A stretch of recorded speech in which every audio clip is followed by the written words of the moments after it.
Thank you, Rich, and thank you, everyone, for coming. First of all, I wanted to say thank you to Samsung. You probably don't hear this very much. I have worked with Samsung for the past 10 or 15 years in a number of different capacities, and in each and every time, I've always asked to be the executive sponsor for your company. I've been to your offices in Korea probably about 10 times when I was at Qualcomm and also at MapR Technologies. I appreciate the culture there. It's very tough, it's very fair, it's very direct, and it's one of the things that I like as an engineer. It's always good to know whether you're a 0 or you're a 1. So in the communications of Samsung, you'll always know where you stand. It's a great company, and you guys produce amazing products. I also want to thank you all for attending. I know that taking an hour out of your day is very difficult. I hope you find this informative, that it's helpful, and mostly fun.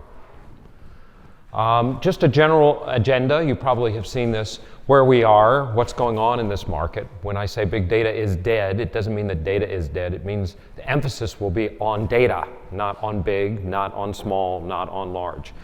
We'll talk a little bit about the future. We'll do a review of the business and technical requirements. The goal here is to do a little education and then review some real-world use cases, and then talk through some of the market realities, and I'll finish it up with a summary slide, and there'll be questions. This is background. I won't bore you with the details, but essentially, I've worked in a lot of great companies. I started long before this, but being CTO at eBay when it was 600 employees allowed me to have financial independence where I really didn't care where I worked. And then I went to work at Qualcomm. At Qualcomm, one of the things that was kind of nice about it, it's a very innovative company, and I actually at Qualcomm I worked very directly with Samsung because we decided to use our chip fabrication capabilities at Samsung.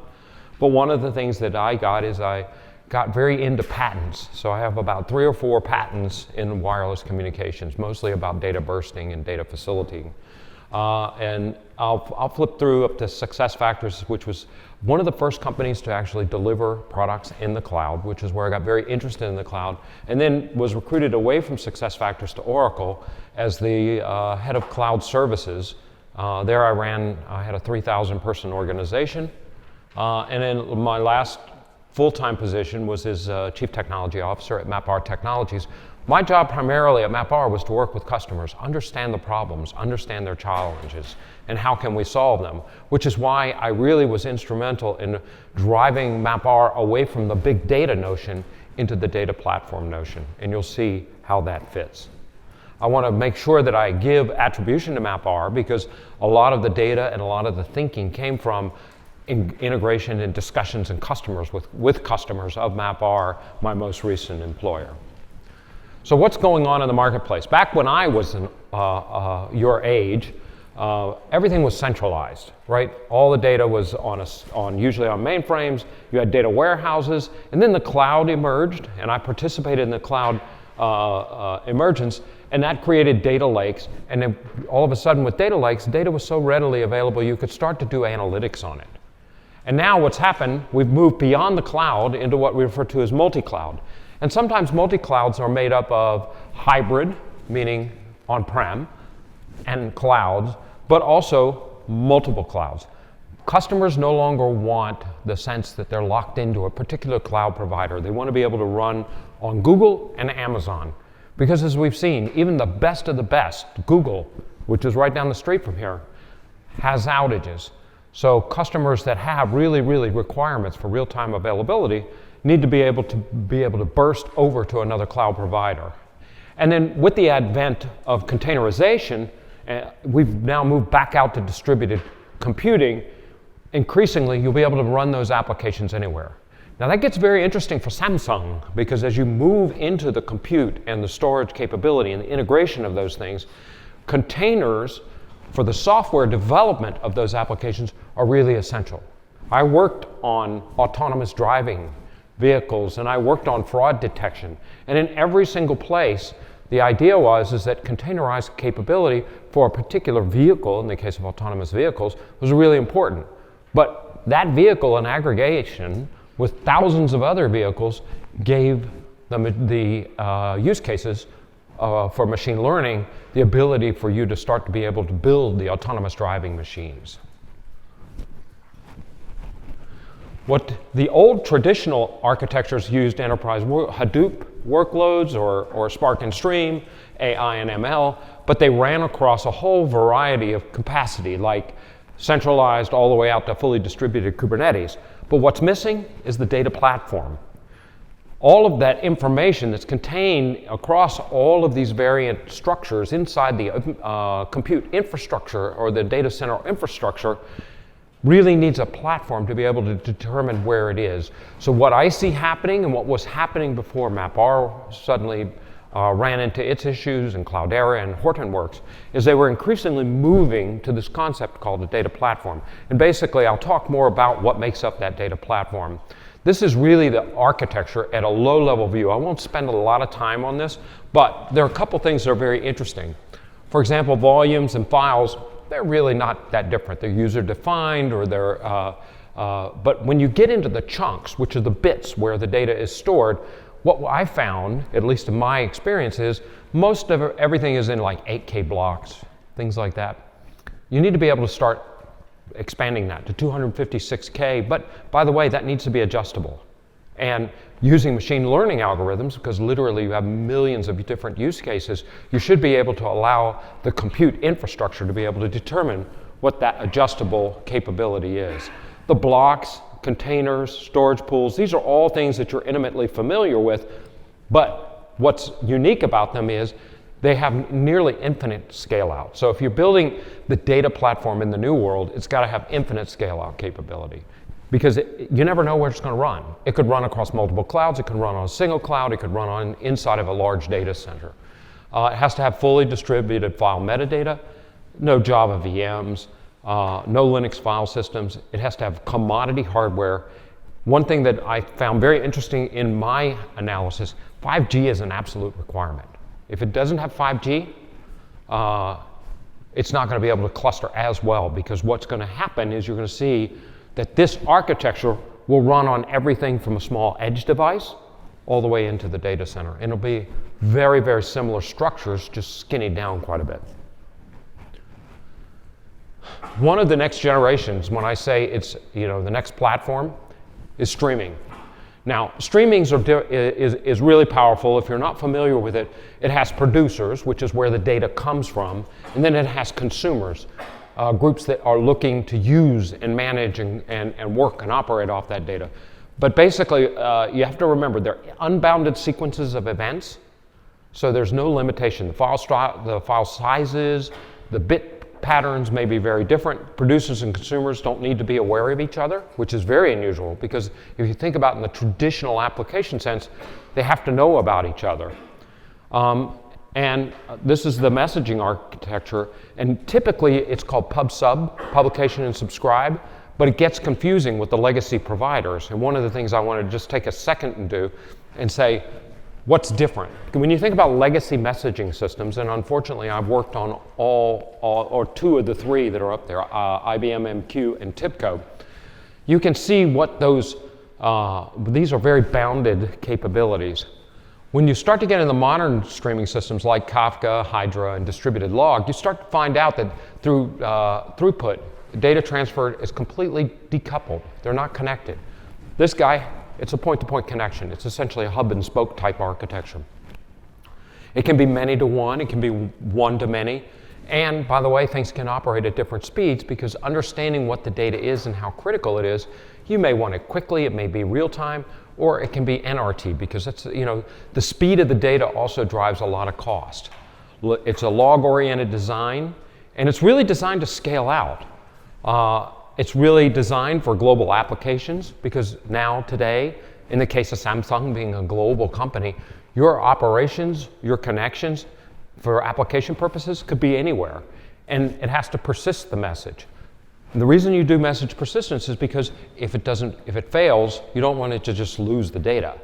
It just persistently keeps knocking on the door saying, I'm here, and then when the connector comes back up, it automatically pushes that data through, and it keeps track of it as it does that.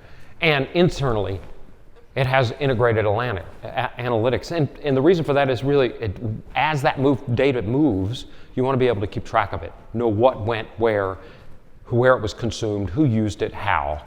Because that becomes critically important in terms of giving permissions for information to be passed across that pipe.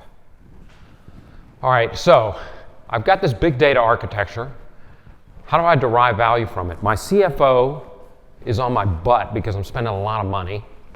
And then my favorite is the CEO that's just got off an airplane in first class, just read this wonderful article on the new capabilities of data and believes they're an expert. I've had one or two of those types of CEOs, and saying, why aren't we doing that?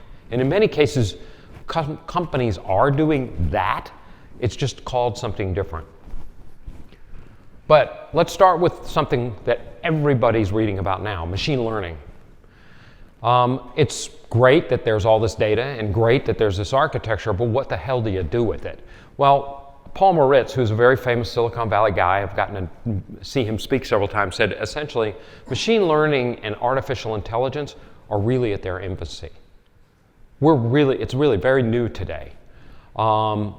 Today, if you look at machine learning, it's nothing more than pattern matching at scale.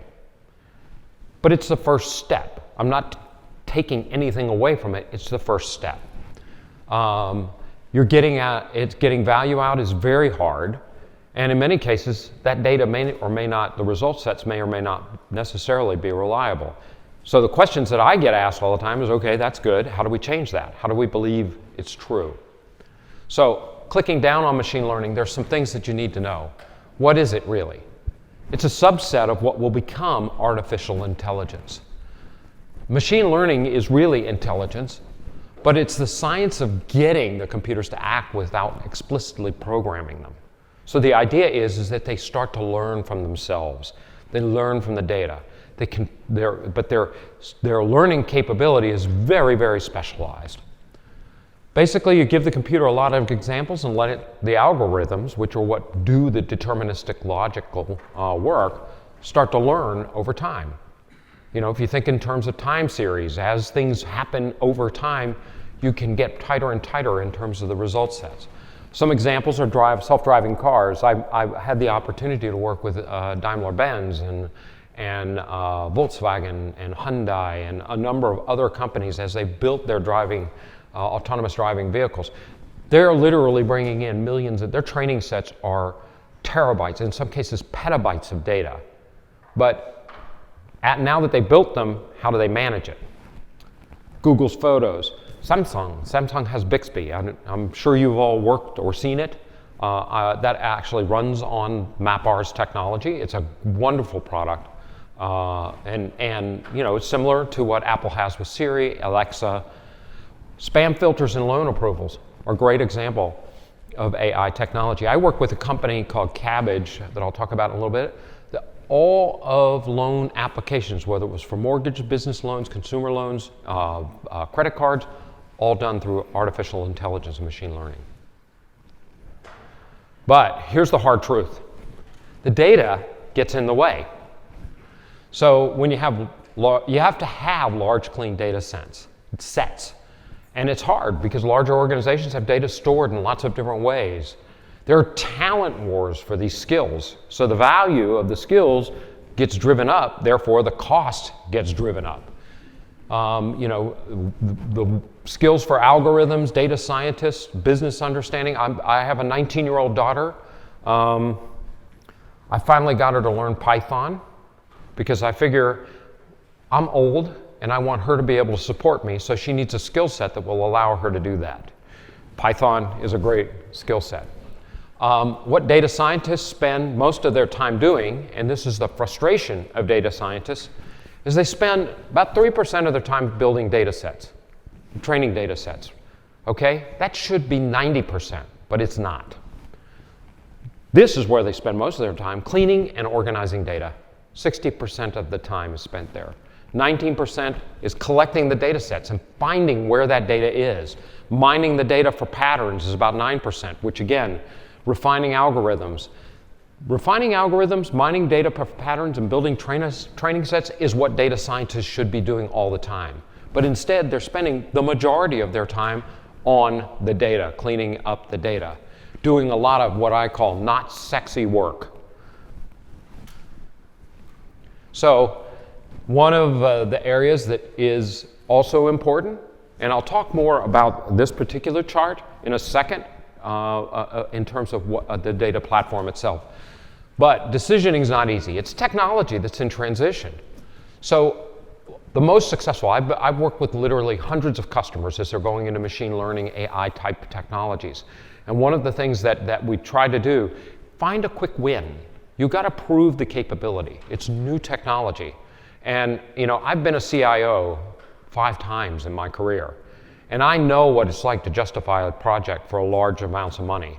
So if you start with a small project, demonstrate capability, get a quick win, solve a big problem that the technology is ideally suited to solve, you'll get the support. One of the things that you have to get used to is it's a different development cycle with machine learning and artificial intelligence. You don't go from development to test to production. You literally go from development to production. And you have to be able to go back, just as importantly, because you have to be able to roll back and fail back. And it happens quite frequently. From a people perspective, you've got to create a data ops team just like you created a DevOps team. Because remember, we talked about in this chart what the data scientists don't want to do? Data ops should be doing that. There should be a team of people, data engineers, that do nothing but manage the data itself. Avoid creating silos of data. The history of IT is that we always we built the best capabilities with the best technologies that are currently available, but at the end of the day, we end up creating new silos. And what I really am pushing for is avoid creating those new silos. Let's learn from our history. Don't create new data silos. You got to be able to maximize flexibility and elasticity, and containers will allow you to do that. You have to handle all data, not just big data. So big data is dead because big data was consumed by all data. Support hybrid, multi-cloud, and for God's sake, when there are innovations occur so fast in this valley, you got to avoid lock-in. Here's some wide range, here's examples. Apache Drill was a technology that actually came out of MapR. We contributed to the open source. It was a query capability.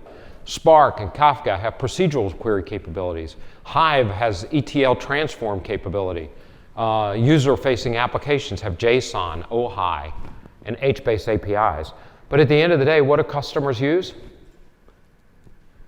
They use Tableau and Looker for visualization. But what's happening at that market? Both of these companies have been consumed by larger players for billions and billions of dollars. Tableau from Salesforce.com, Looker from Google. Why? Because the visualization of this data is how the value, business value, is expressed. That's why those companies acquired paid billions of dollars for these companies. And by the way, the underlying technologies that they layer on top of are Drill, Hive, OHI, JSON, Kafka. The other thing, realizing the value of data, you know, I always have this expression, data's like oil. It's useless until you refine it. So data refineries, data science refineries, which I worked on quite a bit. There was a really smart lady that I worked with at MapR who was a data scientist. And we were going to do what Hortonworks and Cloudera had done, which was create our own data science workbench. But she kept arguing, there's some very good ones out on open source. Is this what we really want to do? So we just adopted Zeppelin and Jupyter, which were the 2 leading open source data science workbench, and they work fine for us because they leverage open source technology. So underneath that's a list of all the different open source technologies, but they also grant you shell access to the file and the data systems. And they provide pluggable visualization capability. So data scientists use data science workbenches. Now, when you add cloud and multi-cloud, data movement and portability, it gets really interesting. You know, from a cloud perspective, what I saw and what I continue to see is that customers don't want to have a dependency on a single data cloud provider. They want multiple providers. Sometimes that's for regulatory reasons. For example, in the financial institutions, I was working with a company called HSBC in the UK. They were really challenged with this idea of they wanted to be able to create essentially the Moody's equivalent, which is a tool that they use for valuation of services in HSBC. They wanted to create their own. Well, they built it, and they built it using Bigtable and BigQuery. Well, here come the auditors in, and guess what they said? Well, you can't just run it on Google Cloud, it has to run on Amazon. Well, Bigtable and BigQuery only run on Google. So now they're stuck. So when you're walking into this world, you need to think about how are you going to make things work across multiple cloud providers. And then let's not forget about the edge. The edge, in my mind, and again, I've been wrong so many times, just ask my wife. The reality is I think edge will become the way in which clouds lose their power, because increasingly more capability being pushed to the edge, which I know is an area that Samsung is playing in, and the thing that's missing today that's not there that is being delivered is 5G. Because when 5G comes, now all of a sudden you have the ability to connect disparate edge devices using a standard communication protocol at very high speeds that's designed to work with limited distance, and even designed to ultimately will be designed to work with longer distances. So the market is changing, and the disruptor for the cloud is already here. Now, the cloud providers recognize this and are trying to figure out how to address it. I don't know that they can, because they think in scale. They don't think in terms of small compute. If you look at it from a historical perspective, there were mainframes, and then there was distributed computing. There's the cloud, and now there's the edge. This is not a cycle that's unknown to us in computer science. The IoT edge analytics capability, it's a small footprint. For example, one of the projects that I worked on with our chief scientist, a guy named Dr. Ted Dunning, brilliant. He ultimately took my job at MapR. The idea was, how can we skinny our analytics platform, our data platform, down to something that could run on a 3-node cluster on an Intel NUC box? And we did it. But what we ran into were challenges with the connectivity of that small box to central. Once it got outside of Wi-Fi, it was basically its own standalone compute, which edge is designed to do. But by the way, with the advent of 5G, we started to see we could cluster multiple edge devices together, and we could distribute compute in a new and unimaginable ways. That's what we refer to internally as a data fabric. And it requires edge, it requires 5G, but the data fabric is what allows these edge devices using 5G technology and pub-sub messaging to talk across each one of them. Sometimes the data comes all the way back and forward. What I predict is going to happen is the edge devices will be smart enough that they'll be communicating with each other. Containerized and stateful apps. I'm sure you've all heard about containerization. There's a lot of hype around it, but let me tell you something, it's very real. The idea here is that you can access, persist data inside the platforms. And what we were doing was we worked on a capability that would literally put inside the container all the data accessing methodologies required for any application inside of a container. And we didn't realize the advantage of that because POSIX, Fuse, some of the other technologies that are out there, they don't change very often, but when they do, and it's on an edge device, it has to get proliferated very quickly. Through containerization or Kubernetes, which I'll talk about in a minute, it becomes much easier for you to be able to make those changes in one place and get them fully distributed out to others. Now, there's danger in that, just so you know. I think Google experienced that in their last outage, because the ability for you to make those kinds of changes and proliferate them also gives you a very powerful capability to adapt a new capability that doesn't work, and now you've just proliferated it everywhere. It does require a tremendous amount of volume testing to make sure that everything works. So the data platforms always have a Kubernetes volume plugin.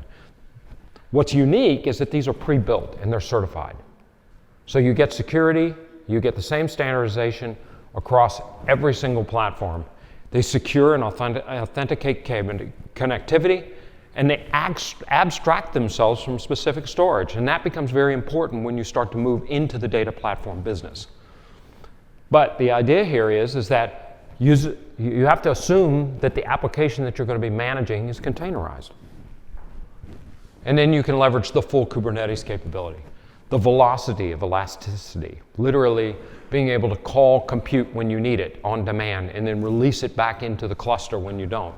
Secure high-speed data access, get cloud portability, multi-tenant high availability.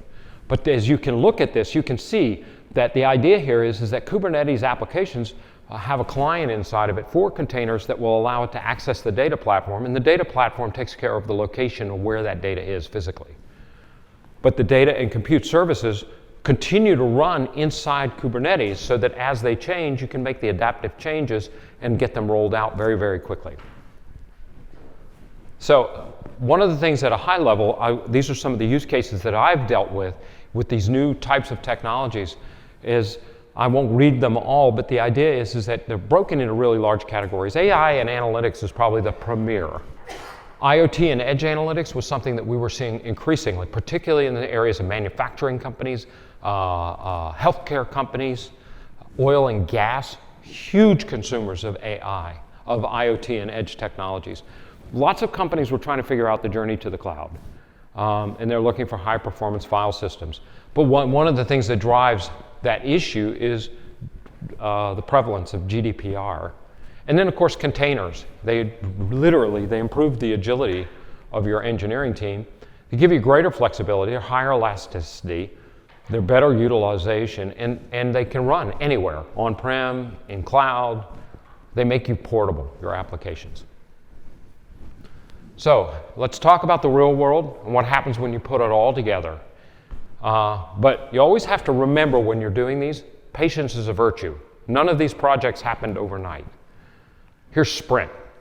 Just want to get a little bit granular. They were using Amplera, which is a specialized marketing machine learning software, and they got a 650% return on investment for what was literally a pretty small investment. But you can see the returns can be huge when machine learning and artificial intelligence are used properly. It took a lot of time for Sprint to do this. These are projects that I worked on, business value on multiple dimensions and justification.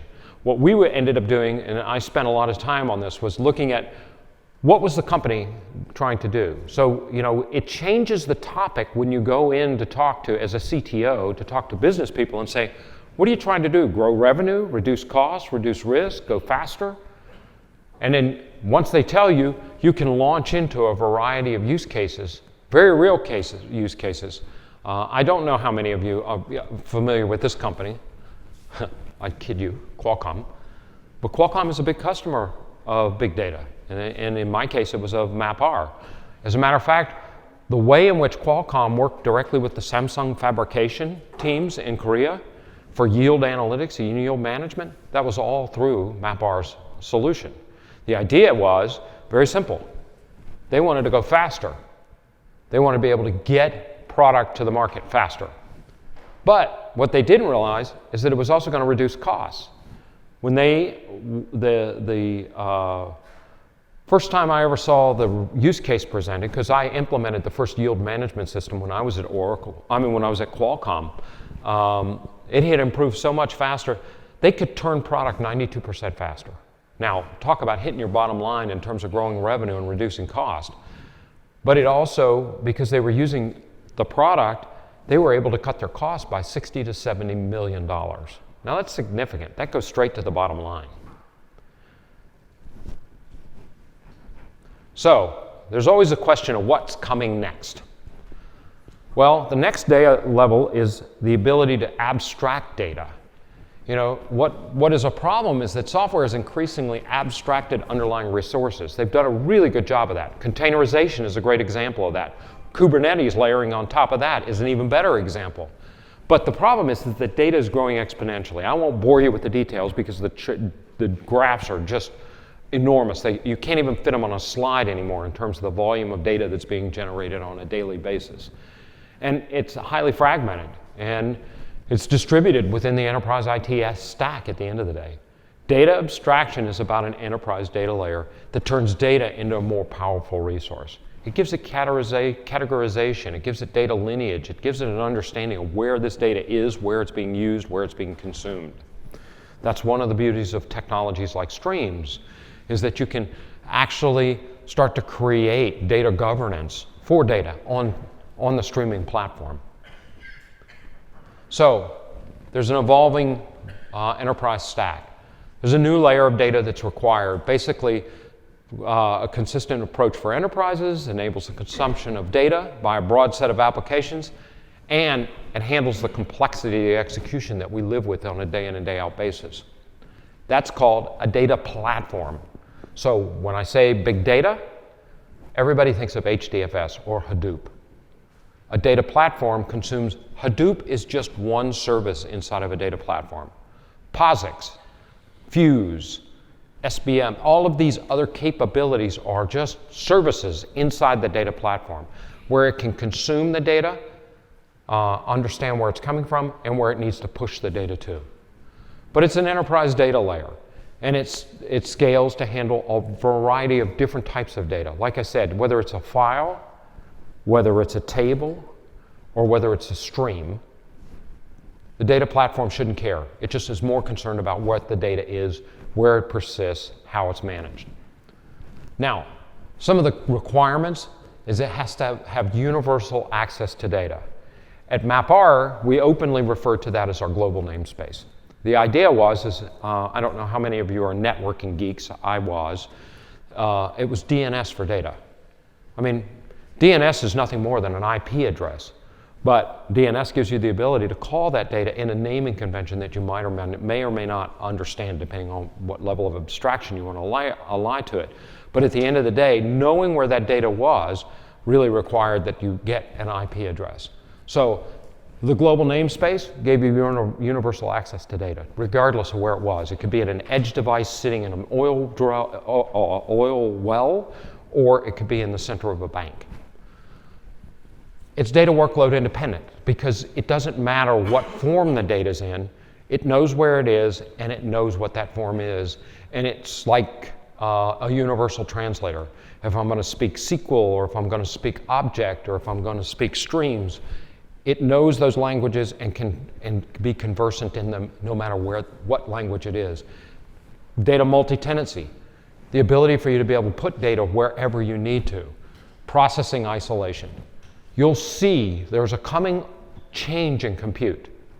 Moore's law is no longer.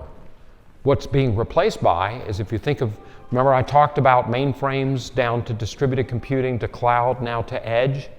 Well, compute is going through the same thing. Everything was centralized. Typically, CPUs were built by either AMD or Intel. Now along comes NVIDIA with something even more powerful. There are new compute technologies that are highly specialized for work that are starting to emerge, particularly out of Silicon Valley, that I think will replace some of the capabilities that the traditional compute requirements used to address. And then there's data temperature management. Not all data is created equal. If you look at a data center today, everything is pretty much created as equal. It always has to have same availability, same rules, same law. And the reason for that was that's the way the technology was built. But all of that is changing. At the end of the day, these advanced analytics data frameworks really are designed, it's a very simple goal. Accelerate data-driven innovation. Move away from applications. And you do that by using the data platform. Standardized APIs, core services, running anywhere. So what's the breakdown of the new barriers? Well, each of these big boxes, whether it's multi-cloud or data modernization, they all really require a data platform underneath them that understands their use cases and can transcribe them and work together. The ability for you to look at the data and decide where to place it. Some data is very hot, it's being used all the time. Some data is very cold. It's almost never used, but it's required by legal requirements for you to retain it. understanding that and being able to store that in the appropriate place at the appropriate price point is really critical. What I found to be a real challenge was the ability to move data from cold storage into hot storage because of an event. Whether it was a sales event or whether it was some sort of a security breach, the ability for you to be able to move that data around really becomes critical, both into colder storage and back into hot storage. It allows you to get away from this underutilized capacity that you have today. There's an awful lot of storage out there that's not being used. And it does create operational complexity. But with machine learning and artificial intelligence, you can get away from that. So we're delivering and designing applications that really are driven by TCO. We talk about a lot more about use cases, and we leverage the innovations that are out there. Here's another area. Here's some lessons learned. What happened to Hadoop? In 2015, the very place where big data was created, probably, in North Carolina State University, they started analyzing corruption in Hadoop. 138 data corruptions incidents and bug repositories in HDFS yarn. This is publicly available information. 25% of data corruption issues are reported correctly. I mean, if you're going to depend on open source, these are the kinds of statistics that you need to be prepared for when you get into mission critical. But what happened to big data is it got commoditized. Big data is nothing more today than a resource called EMR on AWS. Google has Big Data BigQuery. Microsoft Azure has HD Insights. Those technologies really ripped MapR, Cloudera, Hortonworks, anybody else that was in the big data space was essentially, when you're selling, you're competing against these behemoths, and it's literally impossible. They're already in those accounts, and what they did was they commoditized our services.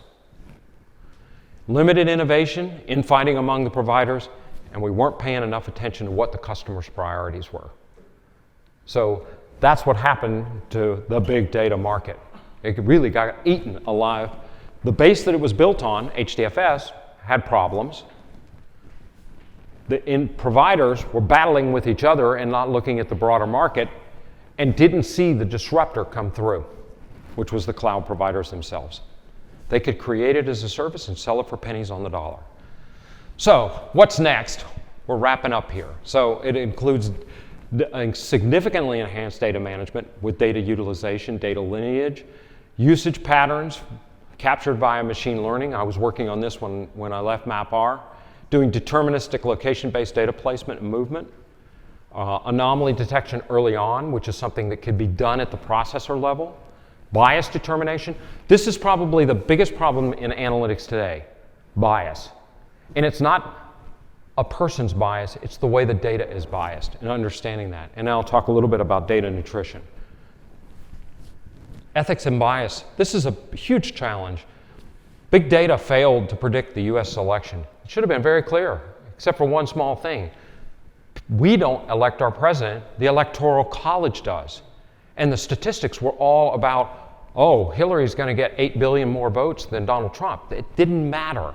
And the big data profile was built around what the, if you will, the aggregation of the country was, not what was going on in individual states. There's a whole lot of capability that we need to look at where, you know, bias is involved, whether it's shoplifting or some sort of backlash against the way in which data is reported.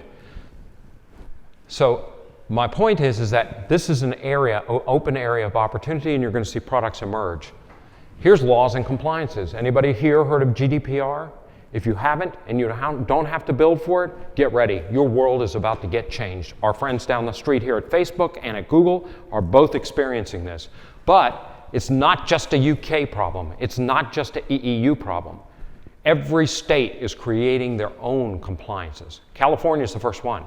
The California compliance is really quite similar to GDPR. Forget me capabilities when I'm on Facebook. This is something that I'm working on and I'm very interested in, and there's a link inside the deck that I think will be made available called data nutrition. It's what's going on with data. How clean is it? How usable is it? We should get third-party capabilities. You know, when you're doing machine learning and you need a data set that has 8 million records in it, you should be able to go out and see that and also be able to have independent judgments made on the data sets that are out there. But they should be done based on very specific, reliable patterns. What does the future hold? Guess what? Startups can compete in this market. Because of the world of the cloud, an early stage startup in artificial intelligence can compete with the big guys because they don't have to spend a whole lot of money on compute or storage. Recombinant innovation takes hold. You know, I'm a big customer of Waze. All Waze did was combine GPS, cars, and people. That's all it did. It was a pretty simple capability. I know where it emerged from because I happened to live in Israel for many years and used it, an early version of it, when in the military. But the reality is that all it did was enable GPS, where the vehicle's located, and people, so that I can inform my friends behind me that that was just a wreck, and Waze is smart enough to change the direction and the flow of traffic. If you say you want a revolution, it's called an industrial revolution. This is the type of innovation revolution that's going on with machine learning. And when you compare it in time with what happened in the industrial revolution, it's going to change everything. Everything we do will be, in one way or another, affected by machine learning. So, summary. Data is the new oil, and like oil, it's useless until you refine it. Data will become a new currency. Its true value will come from analytics, machine learning. That's why data nutrition is so important. Hardware must adapt to these new solutions. That involves faster CPUs, faster GPUs, and specialized compute capabilities. If it doesn't come out, somebody's going to innovate around it. I hope and pray that it is Samsung, because at the end of the day, you have to have greater capacity in storage. It has to be closer to the compute. You have to move data closer to the compute. Samsung has a very critical role to play, not just in 5G, but in SSD and compute. And it will be the way connectivity is delivered. And finally, cloud is crucial, but it won't be the answer for everyone. Data is going to get distributed. It's going to be delivered in all types of forms, all types of fashions, and the capability that the technology that of the future is being built in this room, on this campus for the future. And with that, I will take questions. Thank you.